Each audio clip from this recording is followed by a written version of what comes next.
오늘도 다 함께 하신 여러분들을 환영하고 사랑하고 축복합니다. 우리 옆 사람에게 인사하겠습니다. 반갑습니다. 환영합니다. 사랑합니다. 네. 참 성장하는 기쁨 참 중요합니다. 성장하면 좋겠지만 또 안 할 수도 있지만 어쨌든 이렇게 하나님 안에서 생명력이 있을 때 성장한다는 걸 보면 참 기쁘고 하나님이 일하고 계시구나 하는 생각이 들어서 참 감동이 됩니다. 오늘 말씀 제목은 듣는 자는 살아나리라. 듣는 자는 살아나리라 라는 제목으로 말씀 전하겠습니다. 오늘 본문 내용이 조금 답답해 보이기도 하고 어려워 보이기도 하는데 사실은 이게 이제 이 내용은 지난주 예수님께서 이제 안식일 날 38년 된 병자를 고치셨죠. 그래서 이제 유대인들이 막 거세게 반발을 했어요. 안식일 날 일하신다고. 그래서 그 예수님과 유대인들이 그 안식일 날 일하시는 것에 대한 논쟁을 하시는 그런 내용입니다. 또 예수님이 예수님 자신과 이 성부 하나님과의 관계에 근거한 하나님 아들로서의 신적 권위를 또 말씀하시면서 나는 안식일에 일할 수도 있다. 그걸 또 이렇게 밝히시는 그런 내용이기도 합니다.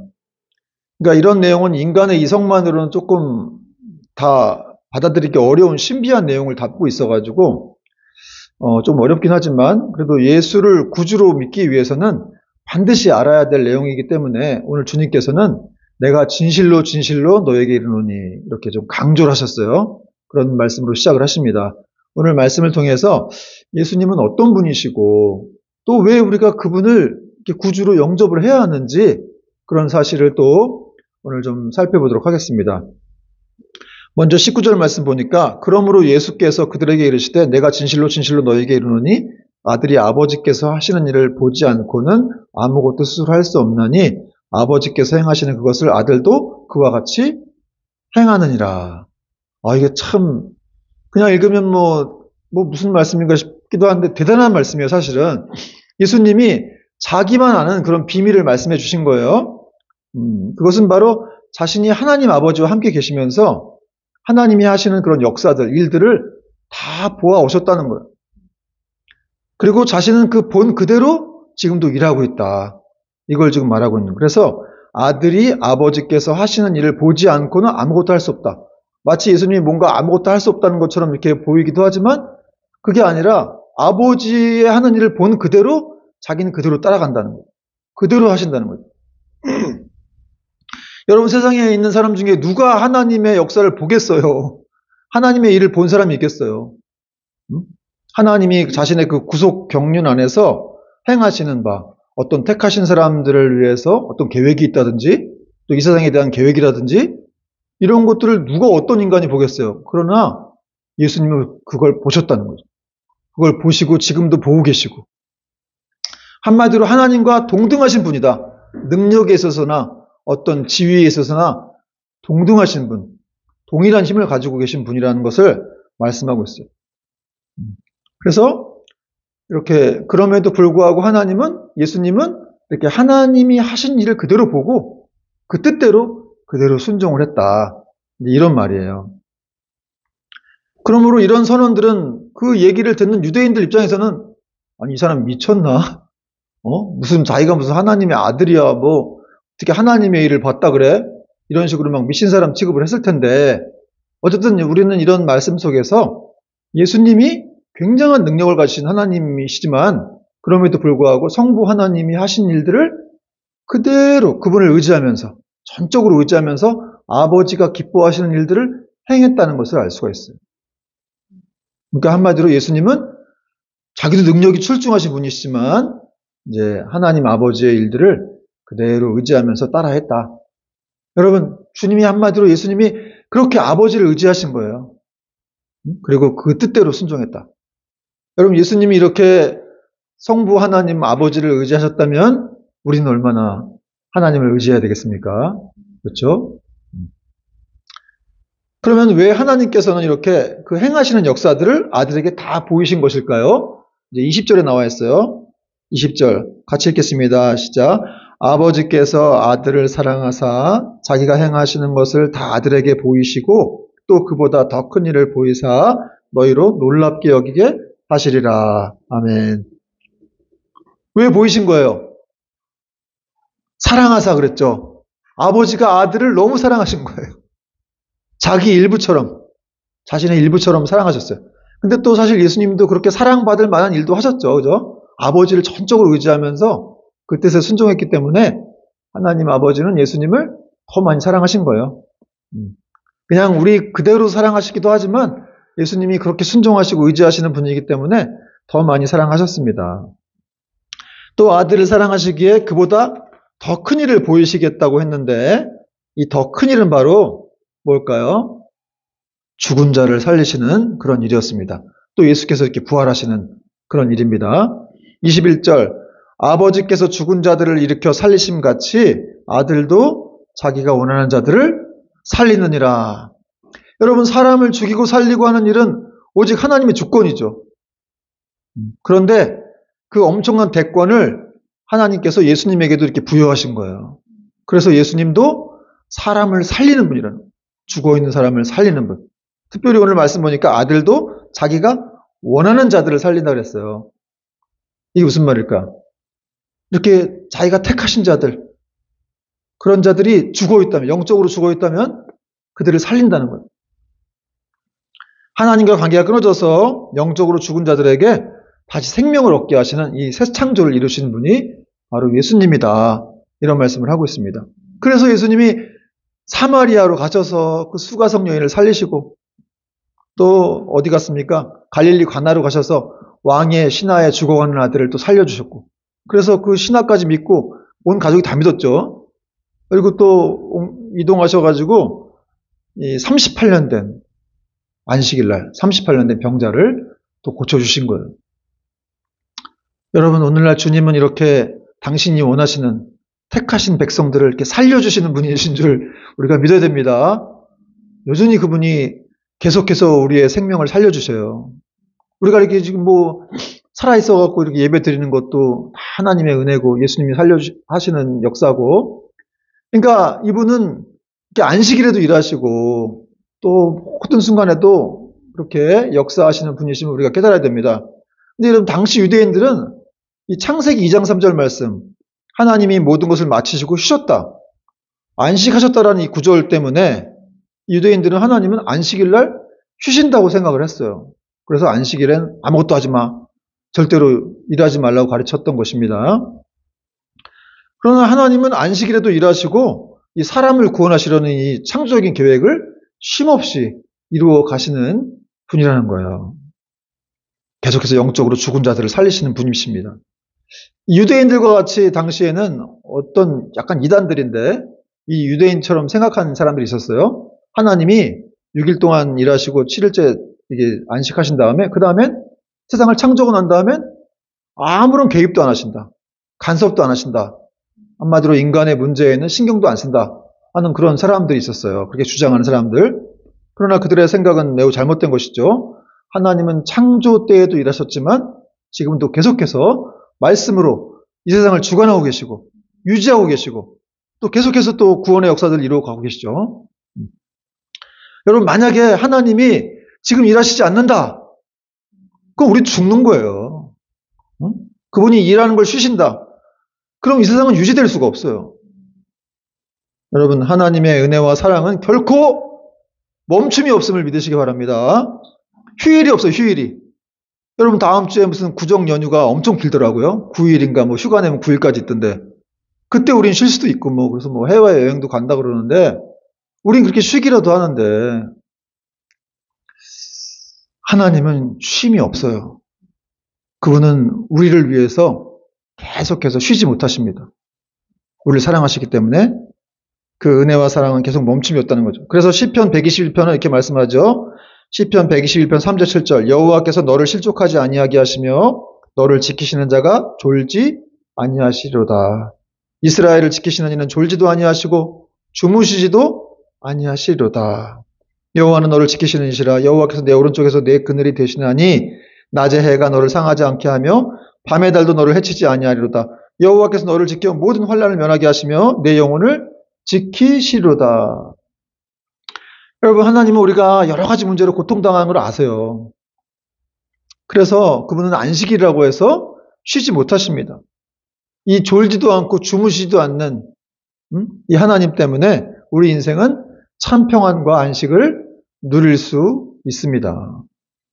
그러므로 어거스틴이라는 사람이 이 사람이 하나님 안에 있지 않으면 참 평안이 안식이 없다고 했는데 우리가 예수님 안에 있을 때만 여러분 그분을 만나고 그 안에 있을 때만 우리에게 참 평안과 안식이 있음을 여러분 믿으시기 바랍니다. 그런데 여러분 참 문제는 이제 어떤 사람들은 이렇게 예수님을 믿고 난 다음에도 불구하고 참 평안과 안식이 없음을 또 볼 수가 있죠. 예수님을 믿고 그분의 자녀가 되었음에도 이렇게 안식이 없어요. 평안이 없고. 왜 그럴까요?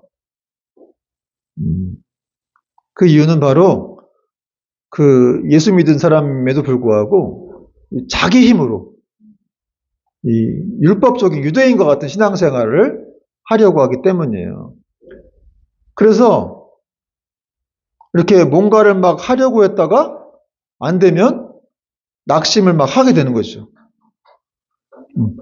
또 뭔가를 하려고 했다가 안 되면 또 막 정죄를 자기 스스로 했다가 이렇게 또 결심한 걸 이루지 못하면 그렇지 뭐 내가 뭐 그렇지 뭐 아이고 이 작심삼일 인생아 이러면서도 막 낙심을 하게 되고 그렇습니다.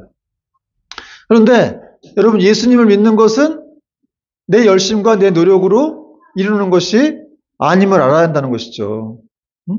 바로 신앙생활하는 건 뭐예요? 절 보세요 여러분.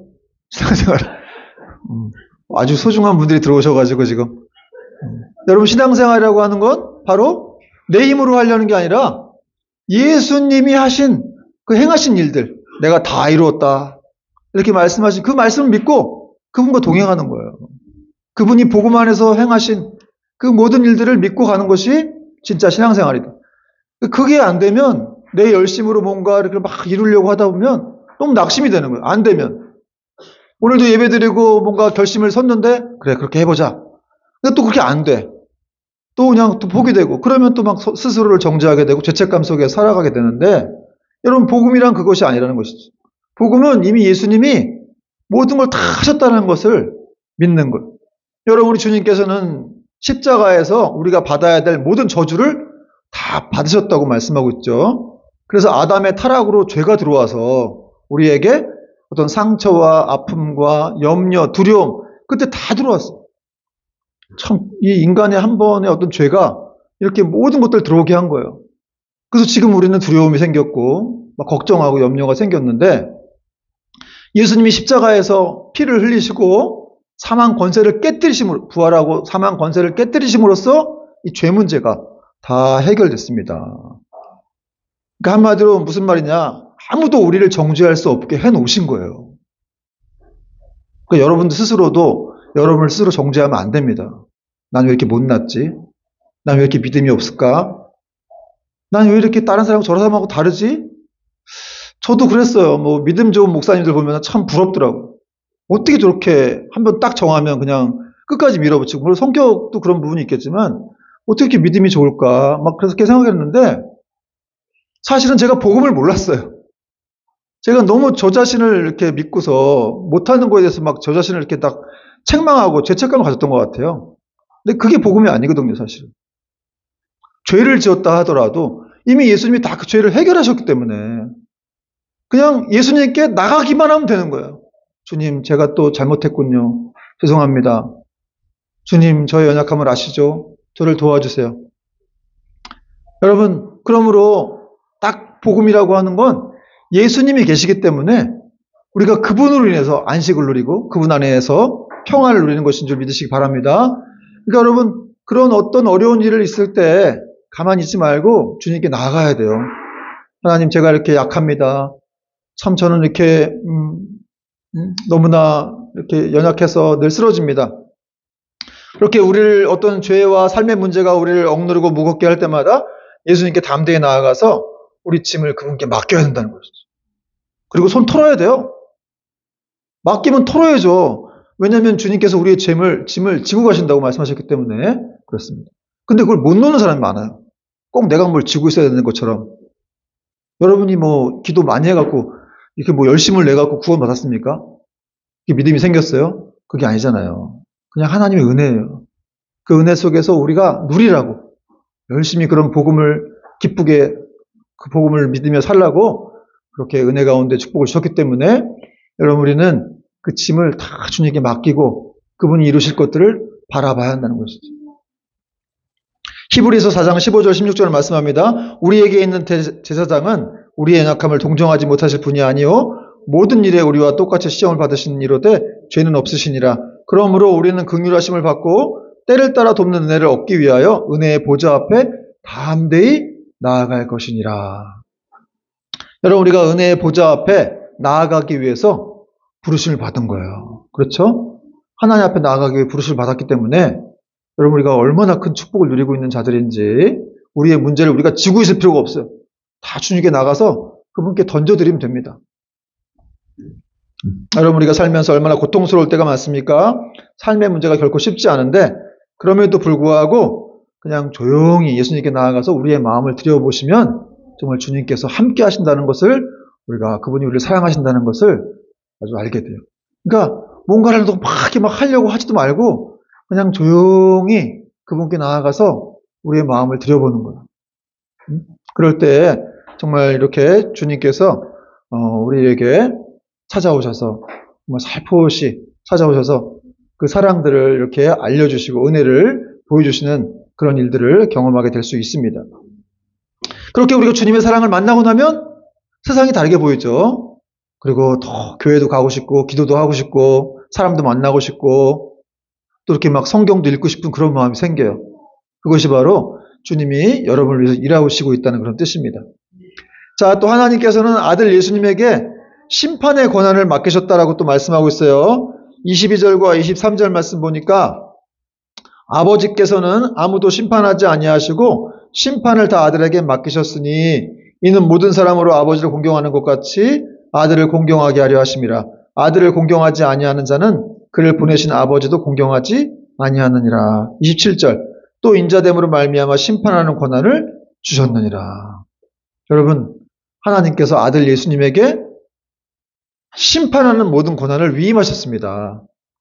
따라서 아버지께서 이렇게 하셨다는 것은 예수님의 능력과 권세가 얼마나 대단한지를, 그러니까 이 하늘과 땅에 있는 모든 권세를 다 주신 거예요. 그리고 마지막에 심판하실 수 있는, 모든 사람들을 심판할 수 있는 그런 권세를 주신 거예요. 그러므로 예수님은 어떤 분이에요? 어떤 사람들을 생명의 길로 보내실 수 있는 분이시기도 하고 또 어떤 사람들은 이렇게 사망의 길로 지옥으로 보내실 수 있는 그런 유일한 심판주이십니다. 그러니까 이런 사실은 정말 놀라운 말씀이죠. 근데 여러분 이걸 두려워할 게 아니라 우리는 믿는 자로서 이 심판자가 예수님이라는 사실을 너무 감사해야 돼요. 뭐 안심되지 않습니까?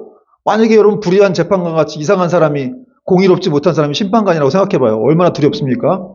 지 멋대로 막 이렇게 아무데나 누구는 어떻게 하고 어디로 보내고 이러면 답답하겠지만 예수님은 사랑과 공의가 넘치시는 분이기 때문에 그분이 심판관이라는 사실은 우리에게 희망을 줍니다. 아, 이분이 하늘과 땅의 모든 권세를 가지신 분이구나. 그래서 이분에게 우리의 모든 걸 맡겨야 되겠구나.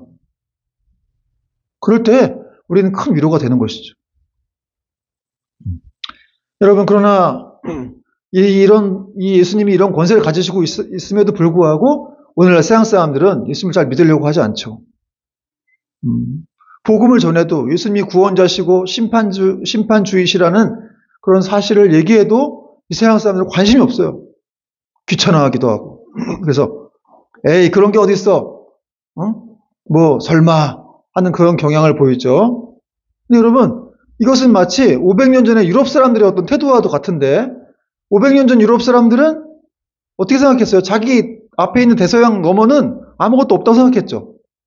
그래서 그 스페인 동전인가요? 거기는 그런 글귀도까지 써 있었다 그래요. 이렇게 저도 어떤 책에서 본 내용인데 네 플러스 울트라라는 이렇게 내용이 써 있었대요. 글귀가 네 플러스 울트라 무슨 뜻이냐면 저 너머에는 아무것도 없다. 그게 동전에 써 있었다는 거예요. 근데 이 콜럼부스라는 사람이 역사 나옵니다. 지금 콜럼부스가 용감하게 대서양을 건너가지고 신대륙을 발견한 거죠. 아메리카 대륙을 발견한 다음에 사람들의 생각이 달라졌어요. 아, 저 너머에도 뭐가 있구나. 그러니까 이게 굉장한 발견이에요, 사실은. 저 너머에는 아무것도 없다고 생각했는데 저 너머에 뭐가 있구나 라는 걸 발견하고 동전의 글귀가 바뀌었다래요. 네 플러스 울트라에서 플러스 울트라. 저 너머에는 있다. 오늘날 현대인들 중에는 이렇게 유럽 사람들, 옛날 유럽 사람들처럼 저 너머에는 아무것도 없다. 죽은 후에 도대체 뭐가 있냐. 이렇게 생각하는 사람들이 있어요. 죽으면 끝나는 거지. 그 후에 뭐가 있어? 말이 돼? 하나님이 어디 있어? 있으면 나와보라 그래. 이런 식으로 또 얘기를 하죠. 그러므로 진짜 이게 얼마나 가슴 아프고 답답한 일인지 모릅니다. 여러분 누가 만들었는지 모르겠는데 이 지옥에 가면 다들 걸걸걸 한다 그래요. 걸걸걸. 그때 내가 예수를 믿을 걸. 가족들이 전도할 때 믿을 걸. 이웃에서 전도할 걸 믿을 걸. 교회 가자 그럴 때 갈 걸. 참 진짜 뭐 우스갯소리로 만든 말이기도 하지만 정말 그럴 것 같다는 생각이 들죠. 마지막에 후회하는 사람들을 위해서 이 심판이 안 믿어지니까. 여러분 예수님께서도 누가복음 16장 말씀 통해서 부자와 나사로의 비유를 통해서 이 천국과 지옥을 분명히 말씀하셨어요. 부자가 좋은 옷을 입고 날마다 호화롭게 연락했는데 파티를 하고 살았는데 죽어서 저 지옥에 갔고 또 그 집 앞에서 이 음식이 떨어지는 걸 먹고 또 개가 와서 이 상처난 데를 핥을 정도로 이렇게 아주 비참한 인생을 살았던 나사로는 천국에 갔다는 것이죠. 여러분 이 땅에서 잘 사는 게 그렇게 중요한 게 아니에요.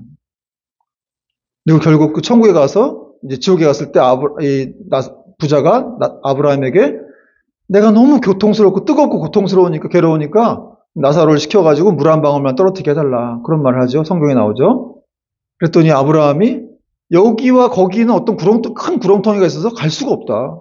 건너갈 수도 없고 뭘 할 수도 없어. 그랬더니 또 이 부자가 그럽니다. 그러면은 나는 이렇게 고통받아도 내 집에 있는 이 5 형제가 있는데 그들은 여기 안 오게 해주세요. 누가 좀 나사로를 보내가지고 그걸 좀 알려달라. 그랬더니 이 아브라함이 뭐라고 합니까?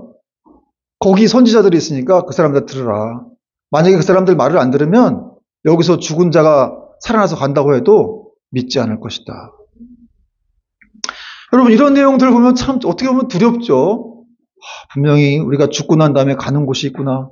천국이란 곳이 있고 지옥이란 곳이 있다면 과연 이 땅에서 우리가 사는 것은 이게 과연 이 땅에서 잘 먹고 잘 사는 게 그렇게 큰 의미가 있을까?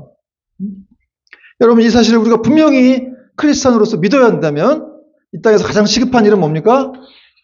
영혼을 구원하는 일입니다. 전도하는 일이에요. 그리고 우리가 가장 두려워해야 할 분은 누구예요? 사람이 아니에요. 하나님이시란 사실입니다. 예수님께서도 너희 몸밖에 죽일 수 없는 사람을 두려워 말고 사람이 죽은 후에 그 몸과 영혼을 지옥불에 던지시는 그분을 두려워하라. 이렇게 말씀하고 있어요. 그런데 말입니다. 여러분 25절, 24절 보면은 그런데 예수님의 말씀을 믿고 듣고 믿는 자는 영생을 얻었고 심판에 이르지 않는다. 이렇게 말씀합니다. 24절 같이 읽겠습니다. 시작.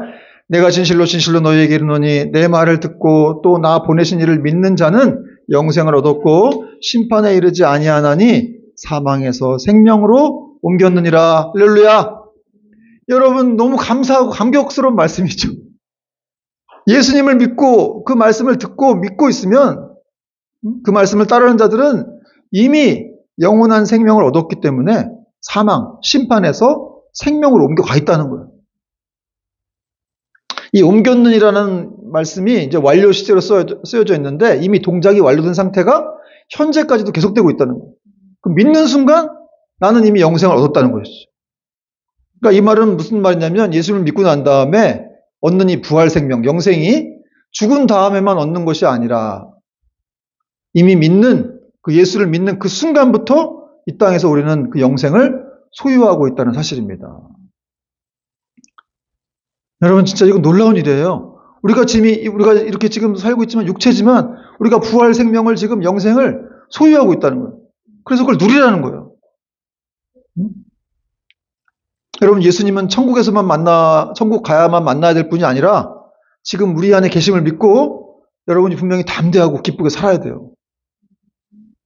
그 천국, 그 예수님이 그 영생, 영원한 생명이신 그분이 내 안에 계신다는 거예요. 그걸 믿고 우리가 살아가야 돼요.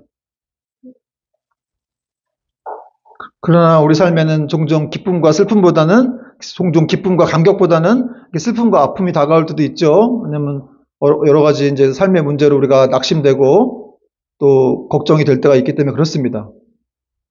아마 주님께서 그렇게 계신다, 내 안에 임재해 계신다는 것보다는 삶의 문제가 더 크기 때문에 그렇게 낙심할 때가 있는 거예요. 근데 그럴지라도 우리 삶의 문제를 여러분 무시할 수는 없어요. 여러분 고민도 해야 됩니다. 그렇지만 중요한 건 그걸 어떻게 바라봐야 되느냐는 거죠. 그 문제를. 그것을 바로 세상적인 관점으로 보지 말고 영혼의 관점에서 보라는 거예요. 하나님의 관점. 내가 누구인지, 우리가 누구인지 그 관점을 바라봐야 한다는 거죠. 나는 지금 누구의 보호를 받고 있고 누구의 택하심을 입어서 이렇게 살고 있는지 그 관점으로 바라봐야 이 문제가 해결된다는 거예요. 여러분, 베드로가 무슨 말했어요? 너희는 왕같은 제사장들이요 거룩한 나라요 그의 소유된 백성이다. 한마디로 이 표현은 무슨 말입니까? 우리가 하나님의 왕같은 제사장들이고 소유된 백성으로서 그 나라의 정체성을 가지고 살아가라는 거예요. 너희가 고난 중에 있지만 그럼에도 두려워하지 말 것은 너희는 하나님의 택하심을 입은 왕같은 제사장들이고 거룩한 나라고 하나님의 보호받는 백성이라는 거예요. 그러므로 그런 백성으로서 정체성을 가지고 우리가 이 부활 생명을 이 땅에서 누리고 살아야 한다는 거죠. 여러분 얼마나 누리고 있습니까 지금? 어떤 문제가 여러분을 괴롭혀요? 괴롭힌다 할지라도 어떤 고난이 있다 할지라도 그게 그렇게 중요한 건 아니에요.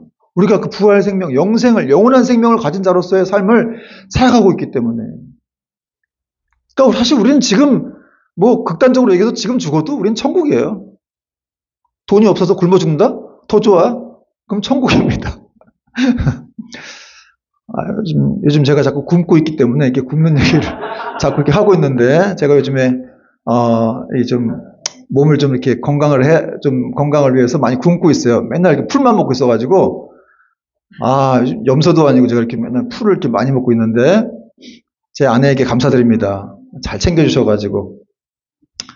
여러분 정말 요즘에 제가 이렇게 몸이 가벼워졌어요. 그래가지고 4kg 정도 빠졌는데 2주 만에 이렇게 빠지니까 의사분들이 막 놀래더라고요. 근데 걱정도 해요. 이렇게 빠지면 안 된다고.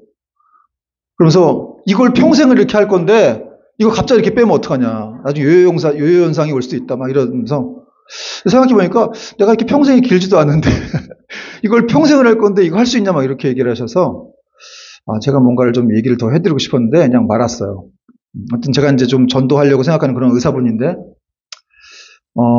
참 우리가 이렇게 영원한 생명을 누리고 살고 있기 때문에 이 땅에서 좀 아프고 좀 가난하고 이게 뭐가 그렇게 대수겠어요. 그죠? 그냥 이렇게 살다가 이 부활 생명, 나는 영원한 생명을 가진 자이기 때문에 그걸 믿고 살아가면서 그냥 어떤 좀 고난이 있더라 하더라도 그냥 감사하게 기쁘게 그냥 웃으면서 남들은 웃지 못할 문제를 우리는 웃으면서 넘어갈 수가 있는 것이죠. 여러분 이것이 바로 부활 생명이에요. 담대한 것이죠. 어떤 상황이었든지. 그 주님을 바라볼 때 우리는 담대해질 수밖에 없습니다. 여러분 또 하나 이렇게 영원한 생명을 산다라고 하는 것은 바로 담대한 믿음을 가지고 기쁨으로 살아가는 것도 물론 이거니와 또 하나는 우리에게 결코 얻을 수 없는 이런 영원한 생명을 주신 그 하나님을 위해 사는 삶이에요. 이 땅에서 세상적인 삶을 살고 있다면 그 방황의 종지부를 찍고 이제는 영원한 가치를 위해 사는 삶이 바로 우리에게 주신 그 분을 위한 복음에 합당한 삶이라는 것이죠. 여러분 정말 한 번뿐인 인생이에요. 그죠? 인생이 너무 짧아요. 생각보다. 그런데 그런 인생을 우리가 세상적인 즐거움만을 위해서 세상에서 잘 먹고 잘 살기 위해서 살아간다면 밥 세끼 먹으려고 우리가 태어난 게 아닌데 정말 그거보다 더 고귀한 가치와 그런 은혜를 지닌 그런 특별한 사명을 지닌 그런 정체성을 가진 우리들인데 그런 세상적인 재미와 어떤 그런 이익만 추구한다면 참 어리석은 인생이 아닐 수가 없습니다. 그러므로 우리는 계속해서 버릴 거 버리고, 정말 심판을 믿는 자들은 절제하거든요. 버립니다. 그리고 예수님과의 관계를 공고히 하겠죠. 계속해서. 그분이 구원 주시고 심판 주시니까, 그러면서 영원 구원에 힘쓰는 자녀가 된다는 거예요. 여러분, 정말 우리는 예수님이 어떤 분이신지 다시 한번 돌아봐야 될 줄 믿습니다. 정말 그분, 우리에게 이 생명을 주신 분, 또 영생과 심판을 알게 하신 분, 정말 그분의 사랑을 우리가 어떻게 생각하면서, 좀 기억하면서 정말 그분을 높여드리는 그런 인생들이 정말 돼야 될 줄로 믿습니다. 오늘 또 마지막으로 25절, 또 28절, 29절 보니까, 그리고 진실로 진실로 죽은 자들이 하나님의 아들의 음성을 들을 때가 온다고 말씀하고 있어요. 진실로 진실로 너희에게 이르노니 죽은 자들이 하나님의 아들의 음성을 들을 때가 오나니 곧 이때라. 듣는 자는 살아나리라. 이를 놀랍게 여기지 말라. 무덤 속에 있는 자가 다 그의 음성을 들을 때가 오나니 선한 일을 행한 자는 생명의 부활로, 악한 일을 행한 자는 심판의 부활로 나오리라. 여러분, 죽은 자들이 하나님의 음성을 들을 때가 있다는 말은 이미 죽은 자들이 이렇게 이 주님의 음성을 듣고 영원히 살아날 때가 있다는 그런 말이에요. 그래서 그때는 선한 일을 행한 사람은 생명의 부활로, 또 악한 일을 행한 사람은 심판의 부활로 나온다는 것이죠. 그러니까 구원받을 사람만 영원한 생명을 얻기 위해서 부활하는 것이 아니라 악한 일을 행한 사람들도 영원한 형벌을 받기 위해 부활하는 거예요. 그때. 그리고 그렇게 주님의 음성을 들을 때가 있다는 것이죠. 그러니까 한마디로, 그리고 또 이 선한 일을 행한 사람은, 이 선한 일이라고 하는 건 단지 인간적으로 착한 일이 아니라 이렇게 주님과의 어떤 바른 관계를 맺고 이렇게 그분이 기뻐하시는 일들을 그렇게 행하시는 그런 사람들을 이제 선한 일을 행한 사람이라고 말하고 있습니다. 또 오늘 이렇게 말씀에서 여러분 계속해서 지금 주님의 음성을 들을 때가 온다, 주님의 음성을 들어라, 이런 말씀을 하고 있는데, 이 말씀은 또 이게 무슨 말이냐면 지금 들어야 된다는 거예요. 그때가 바로 지금이라는 거예요. 여러분, 주님의 음성을 언제 들어야 돼요? 여러분도 지금 듣고 있습니다. 내가 오늘 예수님은 심판주이시기도 하시고 구원자이시기도 하시고 그분에게 그 모든 권세가 있다고 말씀했습니다. 그래서 어떻게 살아야 되는지 말씀했습니다. 이거 주님의 음성이에요. 이걸 들어야 한다는 거예요. 많은 사람들이 이걸 들어야 한다는 거죠. 그리고 여러분이 그런 음성을 전달하는 소리가 돼야 돼요. 그들에게 들려줘야 돼요. 가만히 있지 말고 전달해 주세요. 가서 하나님 너를 사랑한다. 네가 돌아오길 원한다. 그 돌아올 때 그분이 너를 책임지실 것이고 너의 인생을 돌보시고, 그러나 그렇지 않을 땐 심판이 기다리고 있다. 이걸 두려워하지 말고 말하라는 거예요. 여러분, 언제나 그분은 이 그분의 음성을 들으려 하고, 또 그래서 당신을 찬 자들에게 항상 은혜를 주시는 분이십니다. 여러분, 이 심판이 크고 또 무서운 형벌이 있지만, 또 이 땅에는 우리를 그렇게 그 지옥으로 끌고 가려는 사탄들이 있죠. 보이지 않는 귀신들이 있어요. 그러나 걔네들을 묵상할 게 아니에요. 사실은 하나님의 사랑이 더 크다는 거예요. 하나님의 사랑과 자비가 얼마나 큰지 몰라요. 그래서 그걸 묵상하고, 심판보다는, 여러분 아들을 보내신 이유가 뭐예요? 심판하려 하심이 아니라 구원하려 하심이라. 아들이 오셔서 그분을 믿는 자에게만 구원이 있다고 하셨기 때문에 그 하나님의 아들까지 오셔서 십자가 못 박혀 죽으심으로 이런 놀라운 은혜를 우리에게 주신 것이죠. 그러므로 이 땅에서 살면서 가장 어리석은 사람은 무엇입니까? 심판이 있다고 해도 믿지 않는 사람이에요.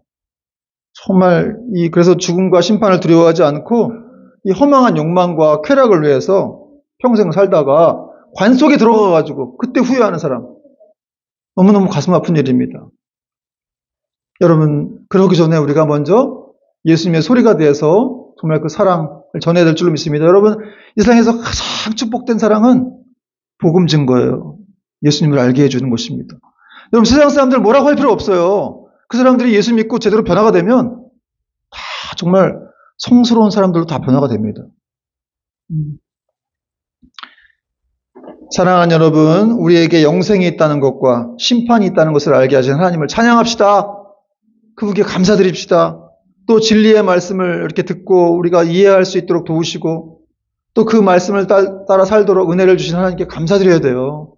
정말 우리가 얼마나 큰 은혜를 입었는지, 이미 영생을 얻은 자로 살고 있다는 사실 자체가 얼마나 놀라운 축복인지, 이것을 정말 믿는다면 여러분, 우리는 하나님께 합당한 삶으로 보상을 드려야 되고 또 그분께 영광을 드려야 될 줄로 믿습니다. 여러분, 그러나 우리 힘만으로는 안 되기 때문에 성령님을 보내주셨어요. 걱정하지 마세요. 성령님이 우리를 도우십니다. 그래서 또 한 주도 우리가 성령님의 도우심으로 말씀과 기도로 그분과 함께 또 순례의 길을 계속 멈추지 않는 저와 여러분 될 수 있기를 주님의 이름으로 축원드립니다. 아멘.